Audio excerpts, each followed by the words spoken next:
Pickle mind అంటారు దాన్ని. Pickle mind అంటే కాసేపు కాసేపు కాసేపు ఆ పార్టీ కాసేపు ఈ పార్టీ కాసేపు ఈ దేవుడు కాసేపు ఆ దేవుడు. బిందు చెప్పింది కదా కాసేపు ఈ బాబా లేదా కాసేపు ఆ బాబా అంటే ఇట్లే ఇట్లే అట్లే. ఈ జీవితం ఎక్కడ సుఖం ఉండదు.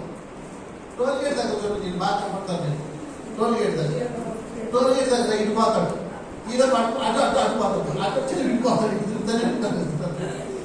ఇంకో చట్టం చూపించిన మీరు హోటల్కి వెళ్ళారు అనుకోండి, ప్రతి ఒక్కరు చేసేది చెప్తారు. చాలా 90% ఇడ్లీ ఆపిస్తారు. మీరు ఇడ్లీ తింటారు కదా, ఓరగా చదువుతారు. పక్కన చపాతీ తింటున్నారు అనుకున్నారు, చపాతీ అంటే చూస్తాం, చపాతీ చూస్తాం. అమ్మ చపాతీ ఆడిస్తున్నా పోయేదనుకుంటాడు. వాడు ఏం చేస్తాడు, వాడు చపాతీ మీకు ఎలా చెప్పాడు, ఇలా వస్తుంది. ఇడ్లీ పువ్వులా ఉన్న ఇడ్లీ ఆడించుకున్నా బాగుండేది, చపాతీ సత్రం అనుకుంటాడు వాడు. చూసారా, స్థిరత్వం లేదు మైండ్లో. నువ్వు ఏదైతే పొందావో అది నీది, దాన్ని సంపూర్ణంగా భోగించు. ఇంకా నీకెందుకు, నీ దృష్టి మొత్తం దాని మీదే ఉండాలి. అద్భుతంగా స్థిరత్వం రావాలంటే నీకు దేని మీద ఉండాలంటే ఫోకస్. స్థిరత్వం డెవలప్ అవ్వాలంటే ఫోకస్ పెంచుకోవాలి. ఫోకస్ కెమెరా ఇలా ఫోకస్ చేస్తే కరెక్ట్ అదే చూపిస్తే ఇంకోటి చూపించరు. స్థిరత్వం వచ్చిందా మొత్తం మారిపోతున్నారా, లేకపోతే కాసేపు ఇది కాసేపు అది మీకు చూస్తారా, కనపడతారో చేస్తుంటారు. నేను కళలు చెప్తాను, ఒకటి కళలు చేస్తుంటారు. మళ్ళీ తర్వాత కొనలేని శక్తి అంటది, మళ్ళీ ఇంకోటి ఇలా కాదు. ఏదో ఒకటి పట్టుకోండి, దాని మీద బాగా అవగాహన పెంచుకోండి, స్థిరంగా నిలబడండి. అదే మిమ్మల్ని ఉన్నత స్థితిలో తెలుస్తుంది. ఎంతో నాలుగు తెస్తుంది. ఏదో అది పట్టుకోవాలి, ఏదో ఒకటి పట్టుకోవాలి. అన్ని పట్టుకోకండి, అన్ని తెలుసుకోండి, అన్ని జ్ఞానాలు తెలుసుకోండి. ఒకదాన్ని పట్టుకోండి, దాంట్లో నువ్వు బాగా సాధన చేయి, దాని మీద బాగా నాలెడ్జ్ పెంచుకోవాలి. అన్నీ తెలుసుకోవాలి.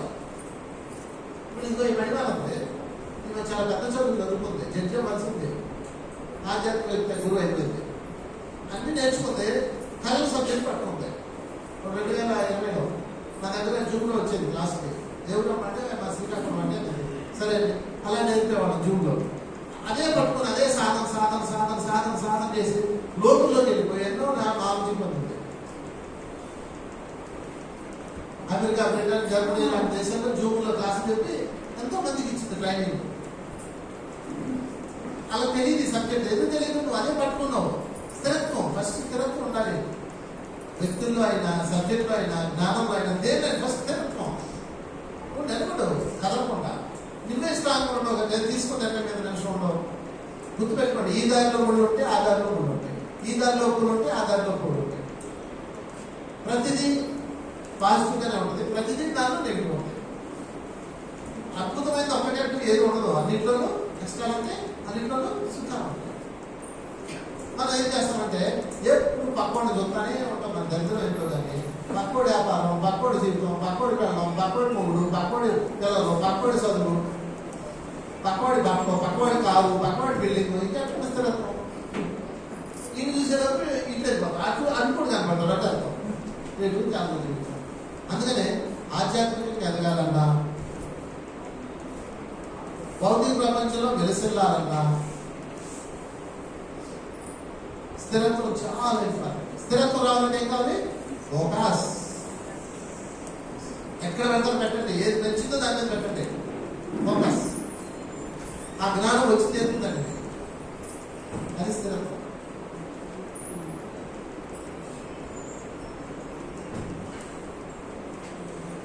ఆర్థిక సమస్యలన్నింటినీ ఆర్థిక స్థిరత్వం లేకపోతే మీరు ఏదో ప్లాన్ పడతారండి, అప్పులు వచ్చినాయండి, సమస్యలు వచ్చినాయి, వెరీ గుడ్.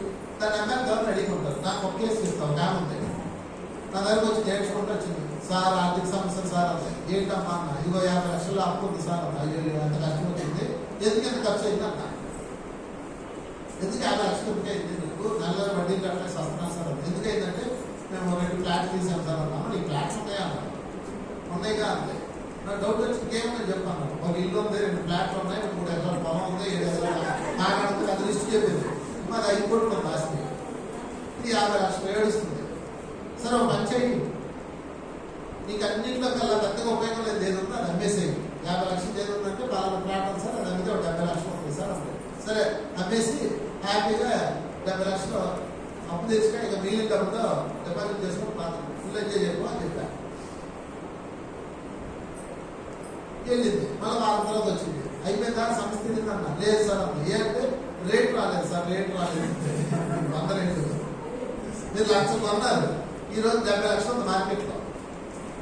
మీకు 60 లక్షలు ఈ టైం చచ్చిపోతారు. ఎవడో ఒకటి దాన్ని ఎక్కడో రేట్ ఫిక్స్ చేస్తాడు. ఇవన్నీ దొంగ రేట్లు. భూమి అంటారు దీన్ని, భూమి. ఒక దొంగ రేటు ఎవడో ఒక తక్కువ కొంటాడు 70 లక్షలు పెట్టి. ఇక ఆ లైన్లో ఉన్న వాళ్ళందరూ 70 లక్షలు డ్రా చేసుకుంటారు. కొనేవాడు ఉండడు. ఈ సమస్యలా తేవాలి. పిల్లలకు పెళ్ళిళ్ళు కావాలి, చదువులు